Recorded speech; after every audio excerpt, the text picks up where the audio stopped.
የተወደዳችሁና የተከበራችሁ የኢትዮኒውስ ቤተሰቦች እንደምናላችሁ ሰላምታችን በያላችሁበት ይድረስ ነው። አዳዲስና ወቅታዊ መረጃዎችን አዘጋጅተን ወደ እናንተ ማድረስ ጀምረናል። ከኢትዮኒውስ መረጃዎች ጋር አብራችሁ እንድትቆዩ ግብዣችን ነው። በቅድሚያም አርዕስተ ዜናዎችን አስቀድማለሁ። የብልጽግና አገዛዝ ምክትል ጠቅላይ ሚኒስትር ተመስገን ጥሩነህ ማንም ኃይል አያስቆመንም አሉ። ተመስገን ጥሩነህ አገዛዛቸውን የሚታገሉ ኃይሎችን በጫካና በጉድጓድ ቆመው የቀሩ ናቸው ሲሉ ወርፏል። በሌላ በኩል በአማራ ክልል ጎጃምና ጎንደር የተለያዩ አካባቢዎች የፋኖ ኃይሎች በከፈቱ ድንገተኛ ውጊያ ሰብአዊና ቁሳዊ ጉዳት መድረሱ ሰምቷል። በዝርዝር እናየዋለን። በአማራ ክልል ዋግምራ ዞን ታጣቂዎች ሁለት ወረዳዎችን በመቆጣጠራቸው በርካታ ነዋሪዎች መፈናቀላቸው ተነገረ። ታጣቂዎቹ ከህወሓት ኃይሎች ጋር ጻግብጂ ወረዳን እንዲሁም ከሁለት ሳምንታት በፊት እንደተቆጣጠሩ የወረዳው ነዋሪዎች ደግሞ ለቢቢሲ ተናግሯል። እነዚህ ታጣቂዎች ከቲዲኤፍ ጋር ሆነው የተቆጣጠሯቸው አካባቢዎችን ማስተዳደር ጀምረዋል ተብሏል። በዝርዝር እናየዋለን። ምዕራባውያን ሀገራትና ዓለም አቀፍ ተቋማት ለሱዳን የሲቪል ውይይት ዝግጅት ድጋፍ አለን አሉ። አሜሪካ፣ ምዕራባውያን ሀገራትና የአፍሪካ ህብረት በሱዳን የሲቪል መንግስት ለመመስረት በሚቀጥሉት ሳምንታት ውስጥ በሱዳናውያን ለመጀመር የታቀደው ምክክር እንደሚደግፉም በትላንትናው ዕለት አቋማቸውን ይፋ አድርገዋል። በዝርዝር እናየዋለን። አሜሪካ ለተመታባት ሄሊኮፕተር አጸፋ በኢራን ላይ ጥቃት ተፈጽሟን ስታስታወቅ፣ ኢራን ደግሞ ሌሊቱን ለተፈጸመባት ጥቃት አጸፋ በፋርስ ባህረ ሰላጤ የሚገኙ የአሜሪካ ጦር ሰፈሮችን መታለች። በሌላ በኩል የአሜሪካው ምክትል ፕሬዚዳንት ከኢራን ጋር በሳምንታት ወይም በመጨረሻዎቹ ወራት ከስምምነት ላይ እንደርሳለን ሲሉ ተናግረዋል። የተወደዳችሁና የተከበራችሁ የኢትዮኒውስ ቤተሰቦች አብራችሁን ቆዩ። ወደ ዝርዝሩ አልፋለሁ። የብልጽግናው አገዛዝ ምክትል ጠቅላይ ሚኒስትር ተመስገን ጥሩነህ ማንም ኃይል አያስቆመንም አሉ። ተመስገን ጥሩነህ አገዛዛቸውን የሚታገሉ ኃይሎችን በጫካና በጉድጓድ ቆመው የቀሩ ናቸው ሲሉ ወርፏል። በሌላ በኩል በአማራ ክልል ጎጃምና ጎንደር የተለያዩ አካባቢዎች የፋኖ ኃይሎች በከፈቷቸው ድንገተኛ ውጊያ ሰብአዊና ቁሳዊ ጉዳት መድረሱም ተሰምቷል። ሰኔ 2 2018 ዓ.ም የኮሪደር ልማት ለመመረቅ በሚል በአማራ ክልል ሰሜን ወሎ ዞን ወልዲያ ከተማ በሄሊኮፕተር ተጉዞ የተገኙት የብልጽግናው አገዛዝ ምክትል ጠቅላይ ሚኒስትር አቶ ተመስገን ጥሩነህ እኛ እየሰራን ያለነውን ስራ ጫካ ያሉ ቆሞ ቀሮች ሲሉ የጠሯቸው ኃይሎች አያውቁትም ሲሉ ተናግሯል። አገዛዛቸውን እየታገሉ የሚገኙ ኃይሎች እኛ በመኪና ስናልፋቸው እነሱ እንደዛፍ ባሉበት ቆሞ ቀርተዋል ሲሉ የወረፉት አቶ ተመስገን ጥሩነህ አክለውን በጉድጓድ ውስጥ ያሉ እንቁራሪቶች ሲሉ ተደምጠዋል። የራሳቸውን ሀገር የመብትና የህልውና ታጋዮችን በጫካና በጉድጓድ ቆሞ የቀሩ ኃይሎች በሚል የወረፉት አቶ ተመስገን ጥሩነህ በሌላ በኩል ደግሞ እኛ የሰራነውን ልማት ዓለም እየመሰከረልን ይገኛል ሲሉ ያለቃቸው የአብይ አህመድ ንግግር ተውሰው ኢትዮጵያ ልማቱን የማይታያቸው ቆሞ ቀሮች ናቸው የሚል ንግግር አድርገዋል። ዛሬም የገጠመን እንዲህ ያለው ነገር ነው። ቆመው የቀሩና ወደ ኋላ የተውናቸው አካላት እነርሱ እየሄዱ ይመስላቸዋል። እኛ በፍጥነት ስናልፋቸው በፍጥነት የተጓዙ ይመስላቸዋል። እነርሱ ብቻ አይደሉም። አንዳንድ የዋሃንም መኪናው ሳይሆን ዛፉ እየሄደ ነው ብለው ያምናሉ። ዛሬ የመረቅናቸው የልማት ፕሮጀክቶች ወደፊት እየገሰገስን መሄዳችንን ብቻ የሚያሳዩ አይደሉም። ማንም ሊያስቀረን እንደማይችል የሚያሳዩም ሕያው ምስክሮች ጭምር ናቸው። ዛሬ እኮ እኛ የምናውቃትና በየጫካው ያሉት የሚያውቋት ኢትዮጵያ ተለያይታለች። የኮሪደር ልማት፣ የሌማት ትሩፋት፣ ጽዱና አረንጓዴ ኢትዮጵያ፣ የገበታ ፕሮጀክቶች፣ የስንዴ አብዮት፣ አረንጓዴ አሻራ፣ ትምህርት ለትውልድ፣ እነዚያ ወገኖች ጫካ ያሉት አያውቋቸውም። ኢትዮጵያ እኮ በሰራናቸው ሪፎርሞችና ኢኒሼቲቮች በእጅጉ ተቀይራለች። ወደ ኢትዮጵያ የመጡ ሁሉ ይሄን እየመሰከሩ ናቸው።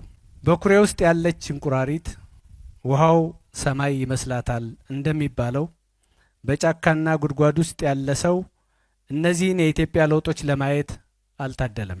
በዓለም አቀፍ ተቋማት ሪፖርት መሰረት ኢትዮጵያ እየጨመረ ከመጣው ከፍተኛ የውጭ ብድር ዕዳ ጋር ተያይዞ ስሟ የሚነሳ ሀገር መሆኗ ቢታወቅም አቶ ተመስገን ጥሩነህ ግን ኢትዮጵያ ዕዳዎቿን እያራገፈች ተስፋዎቿን እየጨበጠች ነው ሲሉ ነው የተደመጡትም።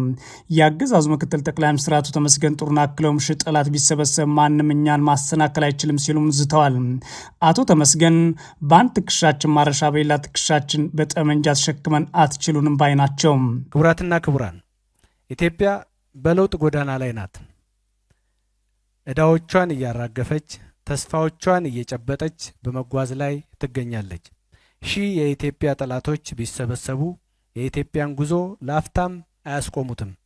በክንዳችን ማረሻ በትከሻችን ጠመንጃ ይዘን የኢትዮጵያን ብልጽግናውን እናደርገዋለን። ለዚህ ደግሞ ወልዲያ ትልቅ ምስክር ናት። ከግራም ከቀኝም ከውስጥም ከውጭም ወልዲያን የከበባትን ጠላት ስለምናውቀው። በሌላ በኩል በክልሉ የተለያዩ አካባቢዎች የፋኖ ኃይሎች በከፈቱት ድንገተኛ ውጊያ ሰብአዊና ቁሳዊ ጉዳት መድረሱም ሰምቷል። በትላንትናው ሰኔ 2 2018 ዓ.ም በምዕራብ ጎጃም ዞን ደንበጫ ወረዳ በተከፈተው ውጊያ ከፍተኛ ጉዳት ደርሷል ሲሉ የመረጃ ምንጮች ተናግረዋል። በወረዳው የአገዛዝ ጦር ከደንበጫ ከተማ ወደ ገሊላ በጉዞ ላይ ሳለ በፋኖ ኃይሎች ድንገተኛ ውጊያ ተከፍቶበት በርካቶች መገደላቸውን ነው የፋኖ የመረጃ ምንጮች ለኢትዮ ኒውስ የተናገሩት። በተመሳሳይ በደቡብ ጎንደርና ማዕከላዊ ጎንደር የተለያዩ አካባቢዎች በተፈጸሙ የደፈጣ ጥቃቶች በአገዛዙ ጦር አባላት ላይ የሞትና የአካል ጉዳት ተመዝግቧል ሲሉ የመረጃ ምንጮቻችን ተናግረዋል። በዚህም በደቡብ ጎንደር ዞን ሰዴ ሙጃ ወረዳ አንፈስፍስ በተባለ ስፍራ በፋኖ ኃይሎች በተከፈተው ውጊያ የአገዛዝ ጦር አባላት የሞትና የአካል ጉዳት ደርሶባቸዋል ነው ያሉት። በተጨማሪም በዞኑ ጉና ቀጠና ዘበራ በተባለ አካባቢና በማዕከላዊ ጎንደር ዞን በለሳ ቀጠና በተፈጸሙ የደፈጣ ጥቃቶች ከፍተኛ ሰብአዊና ቁሳዊ ጉዳት ደርሷል ሲሉ ነው የፋኖ የመረጃ ምንጮች ለሚዲያችን የተናገሩት። በአማራ ክልል ዋግምራ ዞን ታጣቂዎች 2 ወረዳዎችን በመቆጣጠራቸው በርካታ ነዋሪዎች ተፈናቅለዋል ተባለ። ታጣቂዎች ከትግራይ ኃይሎች ጋር የጻግብጂ ወረዳ እንዲሁም 2 ሳምንት በፊት እንደተቆጣጠሩ ደግሞ የወረዳው ነዋሪዎች ጨምሮ ተናግሯል። በአማራ ክልል ዋግምራ ብሔረሰብ አስተዳደር ዞን የአገው ዲሞክራሲያዊ ንቅናቄ አዴን ታጣቂዎች ናቸው የተባሉ አበርገሌና ጻግብጂ ወረዳዎችን ሙሉ ለሙሉ መቆጣጠራቸውና ማህበረሰቡ ስጋት ሸሽቶ መፈናቀሉን የአካባቢው አስተዳዳሪዎችና ነዋሪዎች ለኢቢሲ ተናግረዋል። እነዚህ ታጣቂዎች በዋናነት የሚንቀሳቀሱት ከትግራይ ኃይሎች ጋር ሆነውና በስር ሆነው የተባለ ሲሆን አሁንም ወረዳዎችን የተቆጣጠሩት ከቲዲኤፍ ጋር በመተባበር እንደሆነ ነዋሪዎች ተናግረዋል። ከዚህ በፊት የፕሪቶሪያው ስምምነት መፈረም ተከትሎ እነሱም የትግራይ ኃይሎች መፈረማቸውን ተከትለው ከአገዛዙ ጋር ውል አስረው የነበረ ቢሆንም ውላቸውን አፍርሰው ደግሞ ወደ ውጊያ ገብተዋል። ከ2 ዓመት በፊት ከብልጽግናው አገዛዝ ጋር የሰላም ስምምነት ፈርመው የነበሩት የአገው ታጣቂዎች ካለፈው ሚያዝያ ወር ጀምሮ 2 ወረዳዎች እንደተቆጣጠሩ 5 የአካባቢ ነዋሪዎችና የዞኑ ጸጥታ መምሪያ ለሚዲያዎች ተናግረዋል። የአዲያን ኃላፊዎች ወረዳዎች እንደተቆጣጠሩ ለቢሲ ያረጋግጠው ነዋሪዎች ግን አልተፈናቀሉም በማለት አስተባብለዋል።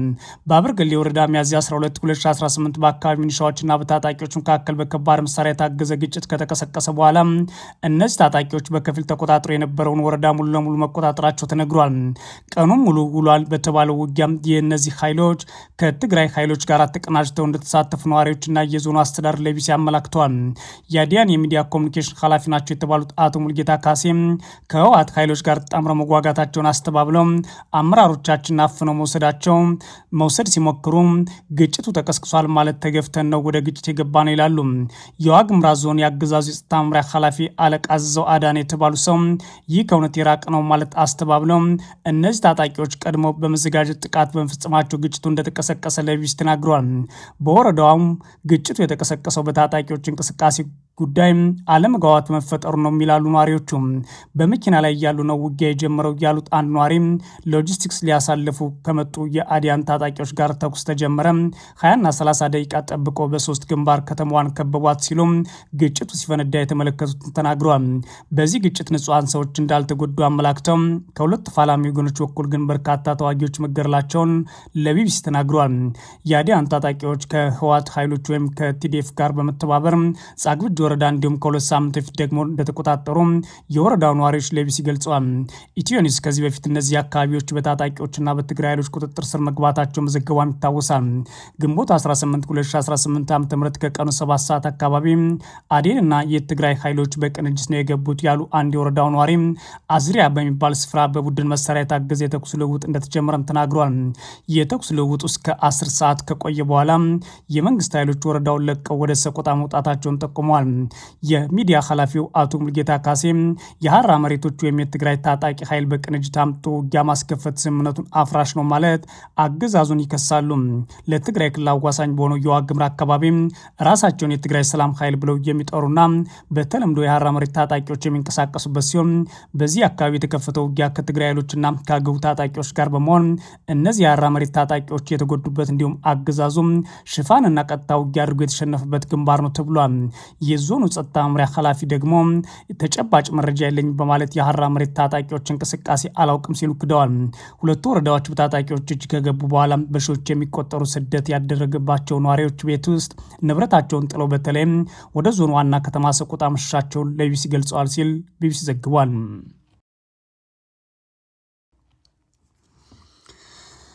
ምዕራባውያን ሀገራት የሱዳንን የሲቪል መንግስት ምስረታ ሂደት ድጋፋችን አለበት አሉ። አሜሪካ፣ ምዕራባውያንና ሀገራት እንዲሁም የአፍሪካ ህብረት በሱዳን የሲቪል መንግስት ለመስረት በሚቀጥሉት ሳምንታት ውስጥ በሱዳናውያን ለመጀመር የታቀደውን ምክክር እንደሚደግፉ አስታውቀዋል። ትላንት የወጣ የጋራ መግለጫ ያወጡት ሀገራት አሜሪካ፣ ዩናይትድ ኪንግደም፣ ቤልጂየም፣ ፈረንሳይ፣ ጀርመን፣ ግሪክ፣ ጣሊያንና ኖርዌይ እንዲሁም ሲሆን በተጨማሪም የተባበሩት መንግስታት ድርጅት፣ የአፍሪካ ህብረት፣ የአውሮፓ ህብረት፣ የምስራቅ አፍሪካ የልማት በየነ መንግስታት፣ ኢጋድ፣ የአረብ ሊግ ጭምር ድጋፋቸውን ከገለጹት ውስጥ ሆነዋል። ዓለም አቀፍ አጋሮቹ የበርሊን መርሆች ለሱዳንና ጦርነቱን ለማቆምና በሱዳን የሚመራው የፖለቲካ ሂደት ለማካሄድ የቀረበውን የጋራ ጥሪ ጨምሮ በሚያዝያ ወር የተካሄደውን የበርሊን ጉባኤ ውጤቶችን በበጎ ተቀብለውታል። የጋራ መግለጫው ለዚህ ቀውስ ወታደራዊ መፍትሄ ሊኖር እንደማይችልና ዘላቂ መፍትሄ ለማምጣት የሱዳን ህዝብ ፍላጎት የሚያንጸባርቅ አካታችና በሲቪሎቹ የሚመራ የፖለቲካ ሂደት መደረግ እንዳለበት እናምናለን ብለዋል። ጦርነቱን ለማቆምና ለዲሞክራሲያዊ ሽግግር ሂደት መሰረት ለመጣል በሚደረገው ጥረት የሲቪል ዲፕሎማሲው መስመር እንደ ዋና ምሰሶ ተደርጎ መወሰድ እንዳለበት አጽንኦት ሰጥተው የተናገሩት አጋሮቹም ይህ ሂደት ማንኛውም አካል ተጽዕኖ ወይም ደግሞ ተገቢ ካልሆነ ቁጥጥር ነጻ መሆን እንዲሁም ከአክራሪ ቡድኖች የተገለለ መሆን አለበትም ብለዋል። መግለጫው በሲቪል የሚመራው ሽግግር የሚያመጣው ፈጣንና ጊዜ የተገደበለት የሲቪል መስመር እንዲኖር ድጋፉን የገለጸ ሲሆን በስምምነቱ ላይ የደረሱባቸው መመዘኛዎች አፈጻጸም እድገት በቀጣይነት ለመገምገም ፍላጎት እንዳለው ማስታውቋል። የሱዳን ጦርነት ለማቆምና የሲቪል መንግስት ለመስረት የሚደረገው ጥረት ለዓመታት የቀጠለ ቢሆንም ጦርነቱም ሳይቆም አልቡራንና ተፋላሚዎችም ሳይቀበሉት ጉዳዩ እንደቀጠለ ነው። አሜሪካ ለተመታባት ሄሊኮፕተር አጸፋ በኢራን ላይ ጥቃት ፈጽሟን ተከትሎ ኢራን ደግሞ በፋርስ ባህረ ሰላጤ የሚገኙ የአሜሪካ ጦር ሰፈሮችን መታች። በሌላ በኩል አሁንም የድርድር ሂደቱ እንደቀጠለ የተናገሩት የአሜሪካ ምክትል ፕሬዚዳንት ከኢራን ጋር በሳምንታት ወይም በመጪዎቹ ወራት ከስምምነት እንደርሳለን ብለዋል። ፕሬዚዳንት ትራምፕ ቴህራን የአሜሪካ ሄሊኮፕተር በሆርሙዝ ወሽመጥ ላይ መታጥላለች ማለት ከከሰሱ በኋላ ሰራዊታቸው በኢራን ላይ ጥቃት ፈጽሟል። የአሜሪካ ጦር ማዕከላዊ እዝ እንዳስታወቀው ለተመታው አፓቼ ሄሊኮፕተር አጸፋ ማክሰኞ ሌሊት በኢራን ላይ ጥቃት መፈጸሙ ጀምሯል። እዙ ዘመቻውን በኢራን ለተፈጸሙ ተቀባይነት የለው ጠባጫርነት ተመጣጣኝ ምላሽ ነው ያለ ሲሆን በባህረ ሰላጤው ዳርቻዎችና በሆርሙዝ ወሽመጥ ላይ ፍንዳታዎች መሰማታቸውንም ቢቢሲ ዘግቧል። የተመታው ሄሊኮፕተር ሁለት አብራሪዎች በአሜሪካ የባህር ላይ ድሮን አማካኝነት መትረፋቸውንና ምንም ጉዳት እንዳልደረሰባቸው ፕሬዚዳንት ትራምፕ ገልጸዋል። ኢራን ሄሊኮፕተሩን በድሮን መምታቷና የአሜሪካ ባለስልጣናት የተናገሩ ሲሆን ነገር ግን ጥቃቱ ሆን ተብሎ የተፈጸመ ስለመሆኑ ግልጽ አይደለም ብለዋል። ክስተቱም አጋጠሙን የኢራን መገናኛ ብዙሃን ቢዘግቡም የአገሪቱ መንግስት ግን ተመቶ ለወደቀው የአሜሪካ ሄሊኮፕተር ኃላፊነቱን አለመውሰዳቸው ሜህር የተባለ የኢራን ዜና አገልግሎትን ጠቅሶ ቢቢሲ ዘግቧል። የአሜሪካዊ ዜና ድረገጽ አክሲዮስ እንደዘገበው ደግሞ በጥቃቱ ኢላማ የሆኑ የኢራን የአየር መከላከያና የራዳር ስርዓቶች ናቸው። የኢራን መንግስት መገናኛ ብዙሃን ፍንዳታዎች በፋርስ ባህረ ሰላጤ አካባቢዎች የሚገኙ የአገሪቱ ግዛቶች ላይ ተሰምተዋል ብሏል። ከኤቢሲ ኒውስ ጋር በስልክ ቃለ ምልልስ ያደረጉት ፕሬዚዳንት ትራምፕ ጦራቸው ለፈጸመው ጥቃት ኢራን ተጠያቂ አድርገው ከሰዋታል። የኢራን ውጭ ጉዳይ ሚኒስትር አባስ አራግቺ ጥቃቱ ተከትሎ በኤክስ ገጻቸው ላይ አሜሪካ በጦር ሜዳው ላይ ሽንፈት ቢገጥማትም ቁርጠኝነታችን እየተፈታተነች ነው ማለት አገራቸው ላይ የሚፈጸመው ጥቃት አጽፋ ትሰጣለች ሲሉ ዝተዋል። ሚኒስትሩ ጨምረውም ሰላም የምትፈልጉ ከሆነ ቀጠናውን ለቃችሁ ውጡ ማለት ለአሜሪካ መልእክት አስተላልፈዋል። ፕሬዚዳንት ትራምፕ ተመቶ የወደቀው የሰራዊታቸውን አፓቼ ሄሊኮፕተር በተመለከተ አስተያየት ከመስጠት ቀደም ብሎ የኢራን ዋነኛ ተራዳሪና የአገሪቱ ፓርላማ አፈ ጉባኤ መሐመድ ባጊር ጋሊባፍ በማህበራዊ ሚዲያ መልእክታቸውን አስተላልፈው ነበር። እኛ የዲፕሎማሲ ቋንቋ ነው የምንመርጠው፣ ነገር ግን ሌሎች ቋንቋዎችም አቀላጥፈን እንናገራለን። ቃላችሁን የማታከብሩ ከሆነ በደንብ ወደምንችለው የንግግር መድረክ ፊታችን እናዙራለን በማለት አሜሪካ በምትፈልገው መልኩ እንደሚያስተናግዷት አስጠንቅቀዋል። ይህም ሆኖ ታዲያ ኢራን አጸፋዊ ምላሿን ደግሞ ማታ ላይ መልሳለች። ሰራዊቱ ባወጣው መግለጫ ላይ እንዳመለከተው በቀጠናው የሚገኙ የአሜሪካ 5ኛው ምድብ ባህር ኃይል የራዳር ስርዓትና ጦር ሰፈሮች ሰፈሮች በርካታ ድሮኖች መትቻለሁ ብሏል።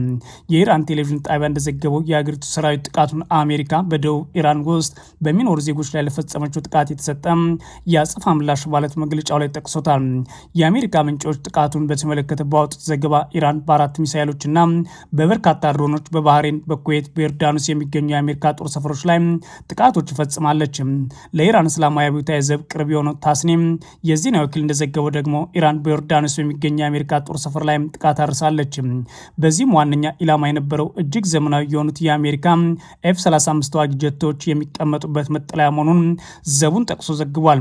በተጨማሪም ፋርስ የተባለው የኢራን ዜና ወኪል አብዮታዊ ዘቡ በፋርስ ባህረ ሰላጤ አካባቢ የሚገኙ 21 የአሜሪካ የአየርና የባህር ኃይል ጦር ሰፈሮችን ኢላማ ተደርገዋል ብሏል። ይህም ሆኖ ግን ሁለቱ ሀገራት አሁንም በዲፕሎማሲያዊ መንገድ ድርድራቸውን ለመቋጨት እየጣሩ ነው። የአሜሪካው ፕሬዚዳንት ጄዲ ቫንስ የአሜሪካው ምክትል ፕሬዚዳንት ጄዲ ቫንስ ሀገራቸው ከቴህራን ጋር በምታደርገው ድርድር የኢራን የኒውክሌር መርሃ ግብር ጉዳይ በዘለቄታው የሚፈታ ስምምነት ላይ ለመድረስ መቃረቧን የተናገሩትም ሁለቱ ሀገራት ላለፉት ወራት አንዳቸው በሌላኛቸው ላይ ጥቃት እየፈጸሙ ጎን ለጎን ጦርነትን ለማስቆም ድርድር እያደረጉ ቆይተው አሁን ወደ መቋጫ መድረሳቸው ምክትል ፕሬዚዳንቱ ሲናገሩ ተደምጠዋል።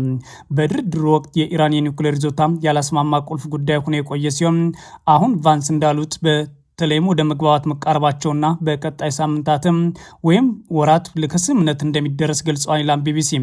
በአሁኑ ጊዜ ከኢራን ጋር ለአሜሪካ ምጣኔ ሀብት ጥሩ የሆነ ስምምነት ላይ ለመድረስ እየተቃረብን እንደሆነ ይሰማኛል።